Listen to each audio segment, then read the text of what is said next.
Welcome to Voices Against Violence, a Harmony House podcast to educate, empower, and serve as a voice for survivors. We aim to shed light on crucial issues surrounding domestic violence, offer support, and inspire action for change. Join us as we work together to create a community where all individuals can live a life free of abuse. Welcome to Voices Against Violence. I'm Charity Jordan Rex, Prevention Program Manager for Harmony House. I'm Kirstyn Walker, Assistant Executive Director at Harmony House. It's Teen Dating Violence Month. It's February. And so this month, this is what we're talking about. And if you're thinking, I don't have teens, if you know a teen, if you work with teens, if you serve teens, if you are a teen, if you were a teen. These episodes are for you. So last week we talked about kind of the basics. What do you need to know about teen dating violence? That was such a great conversation.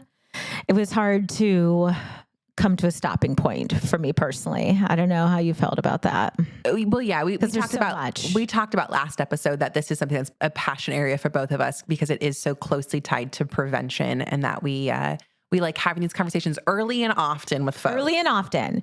You can't have them early enough. You can't have them often enough. In this episode, though, we're going to be sharing getting help. Where do you go to get help, to get information? We're going to be sharing a lot of resources. We will put those links in the show notes. But I'm excited for this because knowledge is power. An educated community is a safer community. And so here we are. We're going to share our knowledge with you, share our resources. There's some really good ones. There are some really good ones. So many. Yeah, of course, there are local resources. So if you are experiencing dating violence or abuse and you need to connect with somebody, please call hotline. So that's the national hotline if you are not in the area, or you can call Harmony House if you are in the Springfield, Greene County area. Let's start with just kind of understanding too, although many teens experience dating violence, not many teens report the abuse. So only 9% of teens in abusive relationships report the abuse. So we want to give you some tools today so that you feel empowered to have conversations and to ask folks for help and seek the support that you deserve, because everybody deserves a life free from abuse. Yes. So I think we both have resources to share.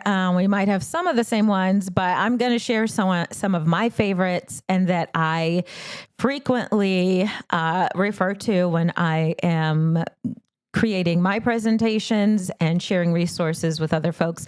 So, and what I love about this, like these aren't even all of the resources. These are just like my top favorite. There's a ton out there. And I will say, this is for the parents out there. I have had some parents reach out to me because they knew me personally or friends. And so they reached out because they had concerns and they wanted to know how to talk about these things with their young people. And so I had these one-on-one conversations, but you know, I may not be available. I'm pretty busy. So if you can't get me, you're going to get the resources that I would share with you if we were to sit down and talk about this one-on-one. Yeah. And it's important that you have those resources so that you can have an informed conversation. Because as a parent or a trusted adult in a kiddo's life, you are a resource. You are a resource. So you being prepared is very helpful. Okay, Charity, can I introduce our first one? Well, before you, can I just share one little story?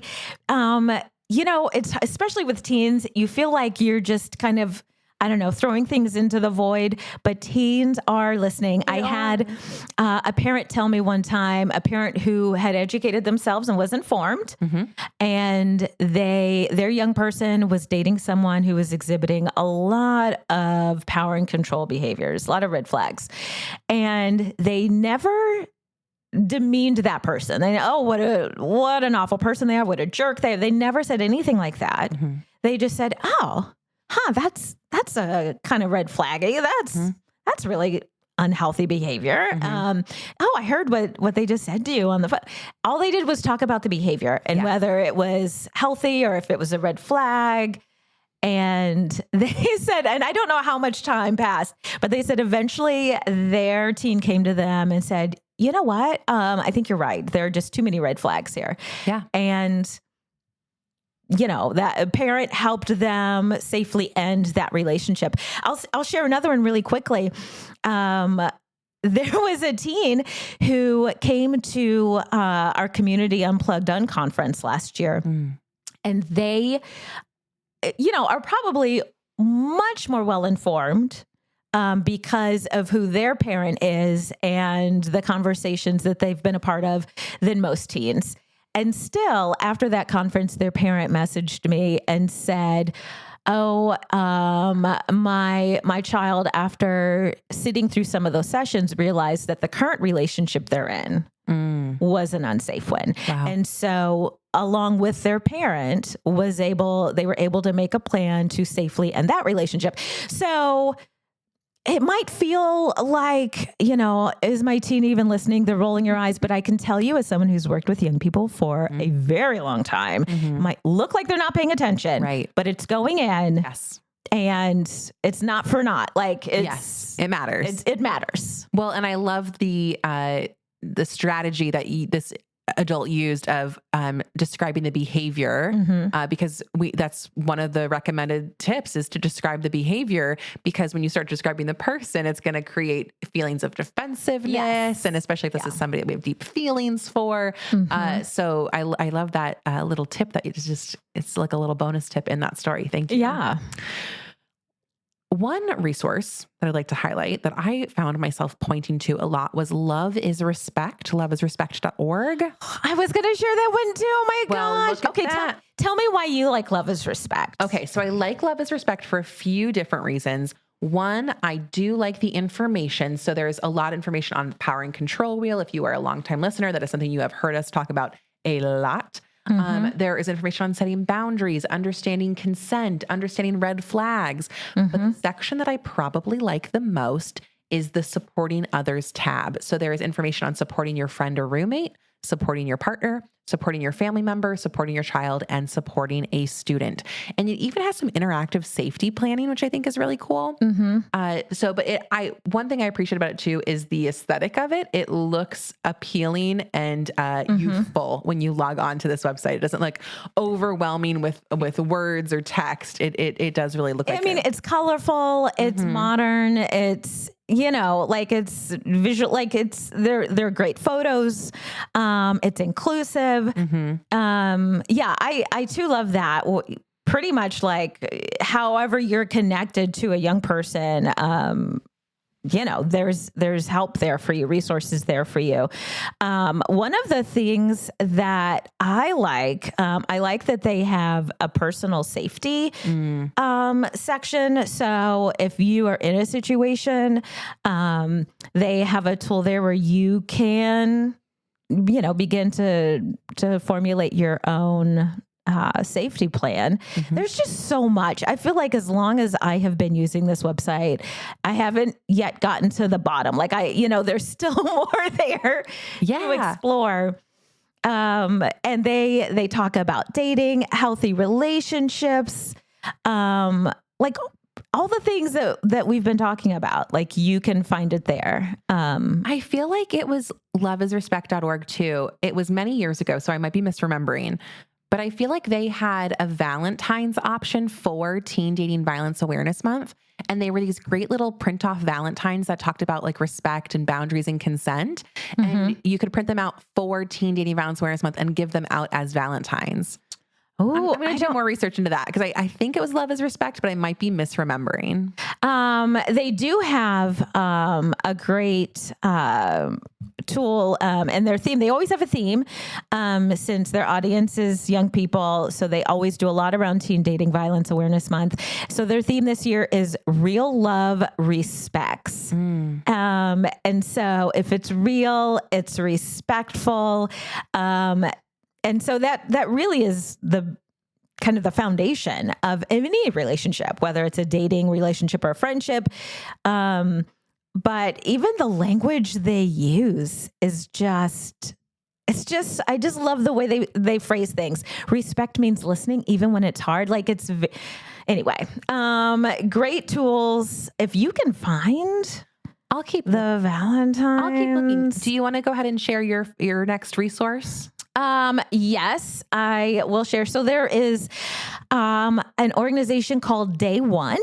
Their tagline is "Love should always be safe." Their website is day1ny.org. They're based in New York, but similar to Love is Respect, they have a lot of information and resources on their website for young people, but also for the adults in their lives too, where you could educate themselves. So they have a relationships 101. So they talk about healthy relationships, self-care, consent and coercion, dating abuse, building healthy friendships, safety with technology, like youth rights. Like they're hitting all the things, breakups, how to do breakups safely and in a healthy and respectful way. They have online resources for elementary, for youth and adults. So they've got a little something for everyone.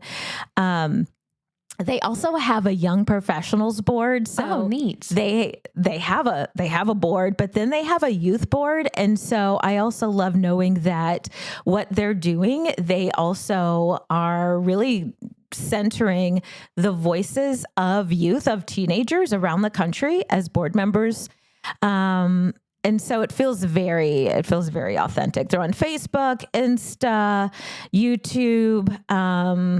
So I like them a lot. I've used and referred to some of their resources. They're very good. I love that they're incorporating youth voices in their programming. That's so important. Yeah. Yeah. And just to go back really quickly on Love is Respect, they also, we didn't mention this, but you can call them, you can chat, you can text.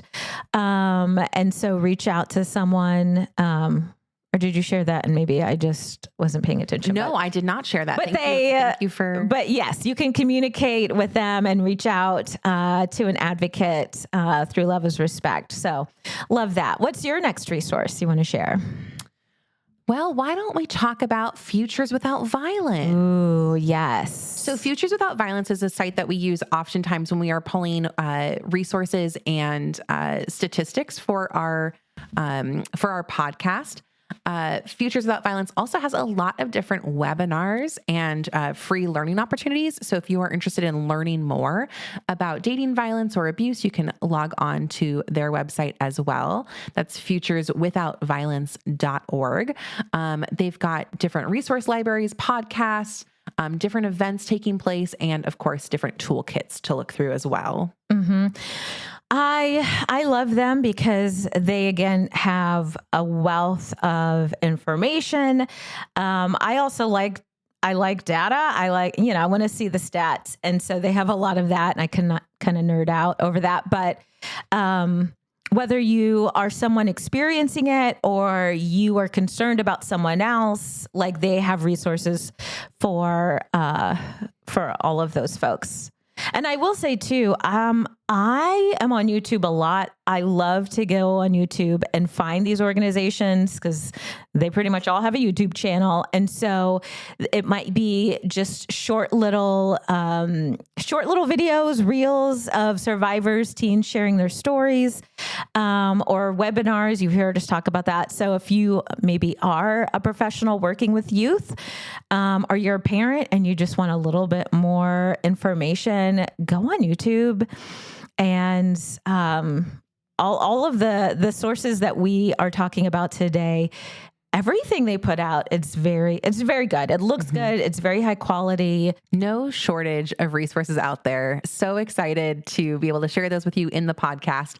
So if you are listening today, make sure that when you are, maybe if you're driving your car right now, just make a mental note that when you get somewhere safe and you are ready to engage with virtual digital content, that you can, when you are safely parked, click on those links and find more resources that way. I've got a couple more resources that I want to share. I didn't doubt it, Charity. Tell us more. So one of my favorites is One Love, the One Love Foundation. Their website is joinonelove.org. And And this is one when I am putting together some of my presentations. I use a lot of their content, which they provide. They have training. It's free. So if you are serving young people, you're a service provider, an educator, you can sign up for an account, and then you have access to all, their videos, their presentations, the facilitation guides. Great resources. What I love about them, though, is that their website, as much as you can make this fun, like it's fun, it's colorful, but they're, sharing really vital information. Mm-hmm. And I also love that this organization started with a mom who lost her daughter to dating violence. And her name was Yardley, and she was killed by a boyfriend. And so out of that, this mom started this organization. And there are so many tools here. They do a lot, though. One of the things I love about One Love is that they do a lot on social media. So if that's your jam, you don't want to scroll through a website reading text, get on their YouTube channel, get on their Insta. Let me see. I'm not sure if they're on TikTok. They're on TikTok. But the content they put out, the reels, the videos, it's usually young people sharing their experience, giving you helpful information. It's so well done. So well done. I mean, they have some of their videos on YouTube are almost like a little mini movie shorts. Like, that's how good they are. Talking about all sorts of things. They're on YouTube, but their content is so good. So good. I'm gonna have to check them out. Yeah. And then if you are a service provider, sign up so that you have access to their learning management system and you have access to their training. They want you to share that. Awesome. Great tools there. That's awesome. Yeah. And then I'm going to make one other plug for a site. So this one would just be for service providers. There is a website, an organization called YIPA, which I can't remember what YIPA stands for, but their website is yipa.org. I think they're based in Minnesota. We here at Harmony House have been using them. They provide training for folks who work with youth. So whether you are a teacher, you're some kind of service provider, but your young people are your clients. That's who you're working with. That's your audience. They have training for you, how to work with young people and avoid compassion fatigue, how to be inclusive in your work, how to lead events and have conversations with parents.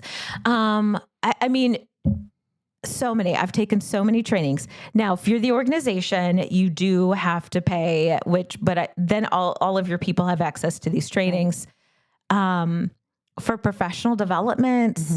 And if you're any kind of organization where you have youth in leadership positions, like maybe you have a junior board or something like that, there's trainings that those young people could take. I was kind of surprised that an organization locally whose audience is youth, I asked if they had access to this, and no, we don't do it. I'm like, how are you not paying for that? Like, it is worth training. it. Yeah, we love it. Youth Intervention Programs Association is what YIPA stands for. But their resources, just a wealth. And it's one of those, you go on, you do the training when you're available to do it, so at your convenience. But it has been, and our family advocates, who are the ones here at Harmony House who work with youth, they are the ones, I think, who really started promoting this with the rest of us. Like, hey, YIPA has a good training. So if you're a youth serving organization, you should invest in this for your staff, because it is so good. I'm feeling the need to say, and this isn't a commercial. Like Charity just really loves Yippa. I mean, we are not getting compensated to promote these.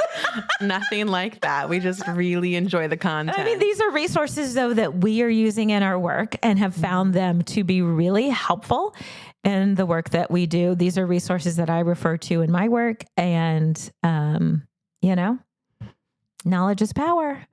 It is. And Charity, I knew that when we talked about the idea of a resource share out topic for our podcast, I knew that you would be a wealth of information. So I was so excited because I knew you were going to, I have something just for that, actually. I feel like I haven't even you should see my folder of like all of the places that are bookmarked, and you have no idea. This is not even the tip of the iceberg, but we'll put the things that we talked about on this episode in the show notes.